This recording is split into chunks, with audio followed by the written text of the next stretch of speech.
Hi, and welcome to the Motor Asher podcast. This is your host, Suhaib. It's been a while, and I thought let's get an interesting topic. And I think the only thing that came to my mind at this point in time was buying a second-hand bike. How do you do that? How do you look at it? How do you, what all are the things that you would check before you buy a second-hand bike? How do you keep it is a big task. There's so much that you need to check. Basically, it's someone else's bike that's coming to you, and you need to make sure that it's the right thing. You need to make sure that the guy is honest. You need to make sure that he's done the right things so that you can start working on the bike and then make it yours.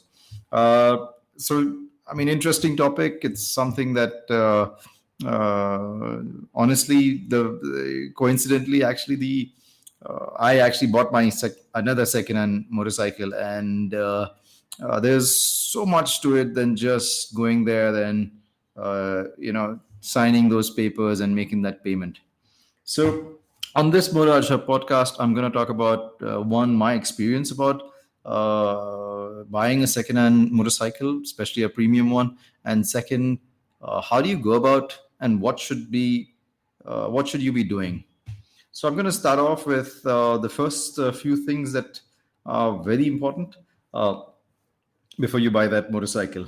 So the first, definitely the first thing is to make that call, check out. If there's a ad somewhere of a motorcycle, you just pick up the phone, give a call, get there, make sure that you see it. Once you're there, check on the paperwork. The paperwork is important. Make sure that everything is in order. Make sure that there's a service record. That service history is a very important thing.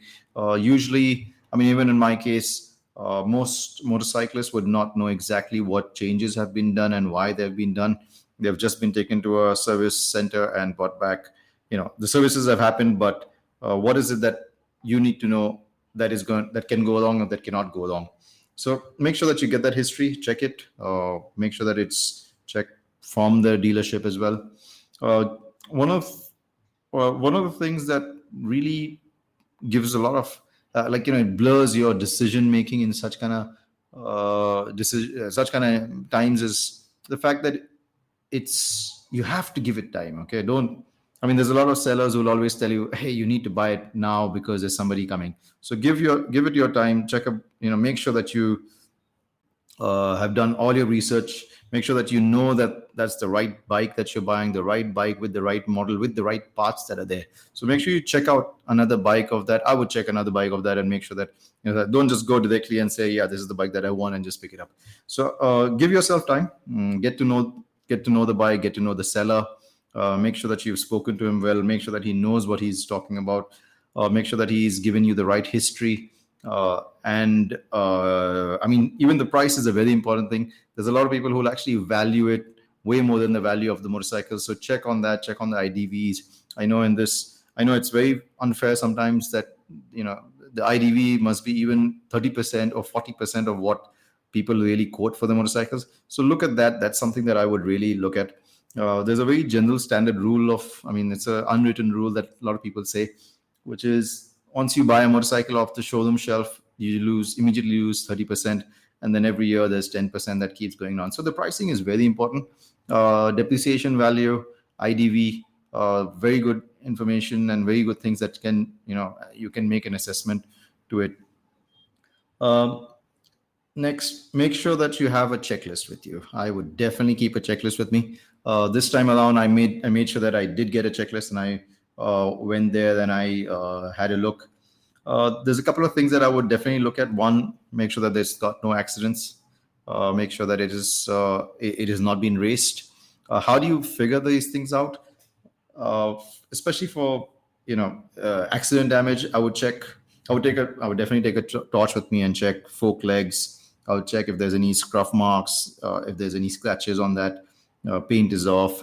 Engine cases are they're very nice. Well, it's actually a good indicator if the cases have some kind of scratch, so you can figure out if it's fallen. Pegs, foot pegs, especially the lean ones, the lean indicators that are there. So they tell you exactly, if there is something that really, really, it has been raised or it's been really taken to the laundry, That's what they say. Pegs, exhaust. If bikes are dropped, those are the places that you'll see marks. The swing arm will have a mark. Check if the radiator is in shape. Uh, Body work, very important. Frame also shows a lot of signs of, scuff marks, scratches, any accidents that are there. Make sure that the bar ends are in place. Those also show, how many times the bike has fallen. The bars are straight. The tank has to make sure that the tank is not oversprayed. Like, there's a lot of places where, they've done a paint job and you can really figure it out. And make sure that the graphics. So these are all good indicators. Also the subframe, make sure that it is straight.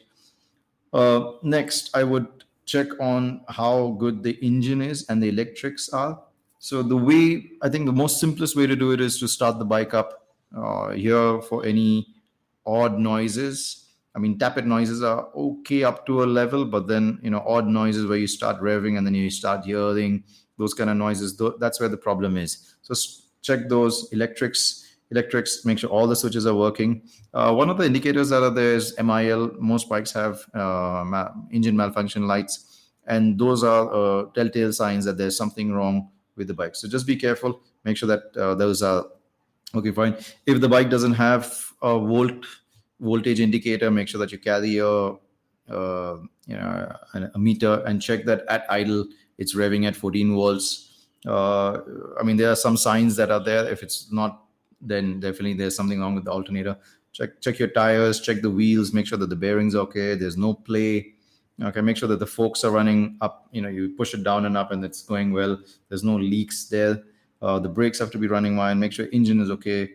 Make sure the fluids are all topped up. People are really, really, they're good signs of motorcycle owners who keep all these in check, and that these people they've really taken care of their bike.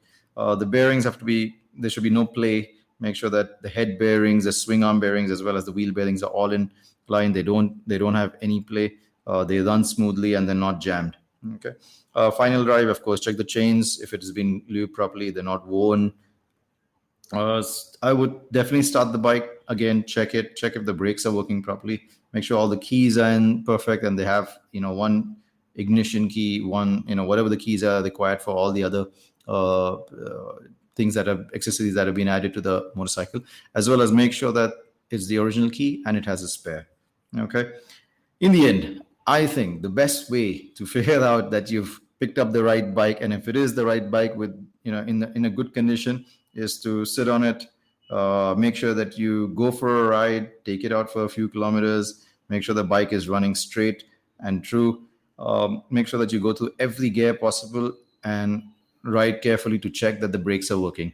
Once you come back, I would definitely check, if it is, if the heating if it is not overheated, or if anything that is untowardly that the bike is doing, those are your signs. And those are the things, actually, more than anything, what I would do here is one of the reasons that I would, make sure that you have a very, very detailed check is it helps you with your bargaining power, especially on the price. So there's a lot of things that can go wrong as soon as you bought it, and then the seller just puts his hand up and says, no, you know what, this is something that you should check. But then that becomes your expense then.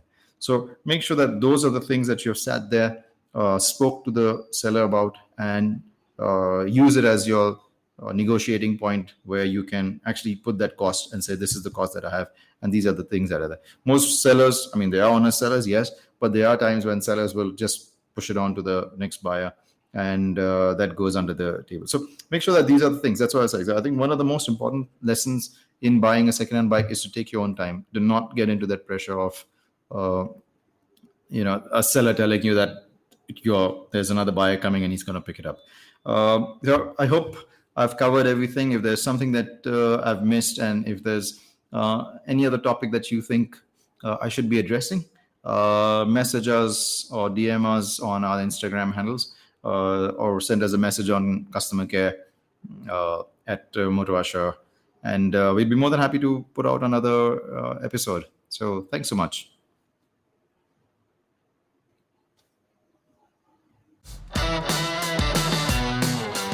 Thanks for listening to this podcast. I want to hear your stories, your motorcycle experiences, what you've been doing, and how motorcycles have made your life better. So if you have something to say, DM us on Instagram, and I'll be more than happy to get you on this podcast.